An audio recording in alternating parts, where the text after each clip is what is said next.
Hello viewers, welcome to my channel. Christmas పండగకు చాలా సినిమాలు సందడి చేయబోతున్నాయి. నితిన్ రాబిహుడ్ తప్పుకున్నప్పటికీ కూడా కౌంట్ పెద్దగా తగ్గలేదు. పుష్ప 2 ది రూల్ పూర్తిగా నెమ్మదించకపోయినా సంక్రాంతికి వెళ్ళలేని పరిస్థితిలో ఉన్నవన్నీ కూడా డిసెంబర్ 3వ వారంలోనే తాడోపేడో తేల్చుకోబోతున్నాయి. వీటిలో అల్లరి నరేష్ బచ్చలమల్లి ఒక్కటే టాలీవుడ్ స్టేట్ మూవీ కావడం గమనార్హం. మిగిలినవన్నీ డబ్బింగ్ బాపతే. ఉపేంద్ర యూఐ కోసం హైదరాబాద్ వచ్చి ప్రీ రిలీజ్ ఈవెంట్ ఇంటర్వ్యూలు ఇచ్చాడు. విడుదలై పార్ట్ 2 కోసం విజయ్ సేతుపతి నిన్నంతా భాగ్యనగరంలోనే గడిపాడు. మ్యాక్స్ కోసం సుదీప్ రాబోతున్నాడు. ఇక ఇవన్నీ ఓకే, కానీ మోహన్ లాల్ బరోజ్ 3D కూడా డిసెంబర్ 25న రానున్న సంగతి ఇంకా తెలుగు జనాలకు రిజిస్టర్ కాలేదు. మోహన్ లాల్ కెరీర్లోనే అత్యంత భారీ బడ్జెట్తో రూపొందిన పాన్ ఇండియా మూవీ ఇది.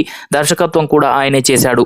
సుదీర్ఘమైన పలు వాయిదాల తర్వాత ఎట్టకేలకు మోక్షం దక్కుతోంది. అయితే ఇక్కడ బజ్తో పాటు సరైన డిస్ట్రిబ్యూషన్ అవసరమైన నేపథ్యంలో మోహన్ లాల్కు అండగా మైత్రి మూవీ మేకర్స్ నిలుస్తున్నారు. దీనికి కారణం లేకపోలేదు. ఈ బ్యానర్ నిర్మించిన రెండో మూవీ జనతా గ్యారేజ్లో లాలెట్టన్ మోహన్ లాల్ ప్రధాన పాత్ర పోషించి విజయంలో భాగం వహించిన సంగతి తెలిసిందే. దాన్ని దృష్టిలో ఉంచుకునే బరోజ్ బాధ్యతలను మైత్రి తీసుకుందని సమాచారం. ట్రైలర్లో విజువల్స్ చూస్తుంటే కంటెంట్ భారీగానే కనిపిస్తుంది. నున్నెటు గుండు, భారేడు గడ్డెంతో మోహన్ లాల్ వెరైటీగా కనిపిస్తుండగా పూర్తి ఫ్యాంటసీ బ్యాక్డ్రాప్లో బరోజ్ రూపొందింది. బెస్ట్ 3D ఎక్స్పీరియన్స్ ఇస్తామని టీం హామీ ఇస్తోంది.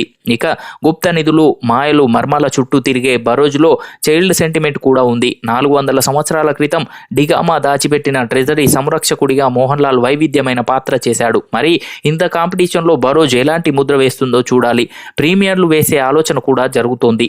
సో చూశారు కదా ఫ్రెండ్స్, ఈ వీడియో కనుక మీకు నచ్చినట్లయితే లైక్ చేయండి, షేర్ చేయండి. మరిన్ని ఇంట్రెస్టింగ్ అప్డేట్స్ కొరకు మా ఛానల్ని సబ్స్క్రైబ్ చేసుకోండి.